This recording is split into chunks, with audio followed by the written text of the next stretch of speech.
तो hello friends, I hope आप सब अच्छे होंगे। तो पहले तो उन सभी कैंडिडेट्स को बहुत बहुत बधाई जो केंद्रीय विद्यालय संगठन का पार्ट बन गए हैं।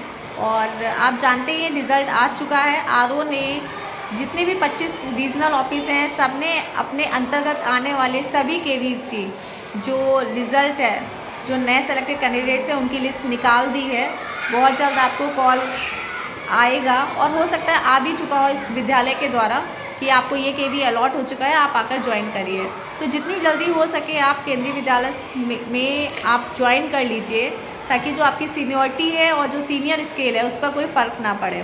और एक ख़ास बात यहाँ पर ये भी है कि 4 नून लंच से पहले का टाइम और लंच के बाद का ये जो आफ्टरनून का टाइम है, इसको 2 तरीके से कंसिडर करते हैं। एक तो 12 बजे से पहले का टाइम जो है वो 4 नून कहलाता है और 12 बजे के बाद का टाइम वो आफ्टरनून कहलाता है। तो ज्वाइनिंग में इन सब का बहुत फ़र्क पड़ता है। लेकिन जब आप छुट्टी लेते हैं तब हम लंच से पहले का टाइम को 4 नून मान लेते हैं और लंच के टाइम के बाद को हम आफ्टरनून मान लेते हैं। लेकिन ज्वाइनिंग अब आप कर रहे हैं, केंद्रीय विद्यालय संगठन का पार्ट बनने जा रहे हैं, तो 4 नून और आफ्टरनून से भी आपकी सीनियरिटी, जो सीनियर स्केल है, इन सब पे फ़र्क पड़ता है। तो जल्द से जल्द ज्वाइन कर लें। जितने भी आपके फॉर्मेट्स हैं, चाहे वो मेडिकल फॉर्म हो, अटेस्टेशन फॉर्म हो, आपका आइडेंटिटी सर्टिफिकेट हो, कैरेक्टर सर्टिफिकेट हो, जितने भी फॉर्म्स हैं उनको कंप्लीट करिए और जाकर जल्दी से ज्वाइन करें। एक बात का ध्यान रखिए, जैसे ही आपको विद्यालय से कॉल आता है, मेल आता है, आप जो है ऑफ़र ऑफ एक्सेप्टेंस वो आप भर के विद्यालय को मेल कर दीजिए। वो एक कंसर्न रीजनल ऑफिस के लिए होता है कि आप इस रीजनल ऑफिस के अंतर्गत इस विद्यालय में ऑफ़र को जिस पोस्ट के लिए आपने अप्लाई किया है उसको आप एक्सेप्ट कर रहे हैं। तो ये बात जब आप कर लेंगे तो इससे विद्यालय को पता चल जाएगा कि हाँ, आप इस पोस्ट के लिए आने वाले हैं। तो एक बात का और ध्यान रखिए कि ज्वाइनिंग के टाइम पे ही आप अपने, अगर आप क्वार्टर लेना चाहते हैं तो आप अपनी एप्लीकेशन दे दीजिए कि आप क्वार्टर लेना चाह रहे हैं। विद्यालय कैंपस में जो भी क्वार्टर्स अवेलेबल हैं, तो अगर वो खाली होंगे तो आपको जल्दी ज्वाइन करने का ये भी बेनिफिट मिल जाएगा कि आप वो क्वार्टर खाली हुए तो आपको मिल जाएगा। अच्छा, ऐसे कैंडिडेट्स बिल्कुल हताश और निराश ना हो जिनके कुछ पॉइंट्स की वजह से सिलेक्शन रह गया है।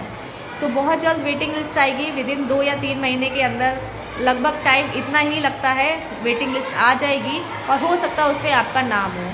तो जो केंद्रीय विद्यालय संगठन का पार्ट बनना चाह रहे हैं एज ए कॉन्ट्रेक्चुअल टीचर, वो भी बिल्कुल निराश ना हो, क्योंकि जो केंद्रीय विद्यालय है वो बहुत ज़्यादा हैं। ठीक है, 1245 केंद्रीय विद्यालय है, तो हर केवी में जो सीट्स हैं फिल हो जाएं सारी की सारी, ये पॉसिबल नहीं है।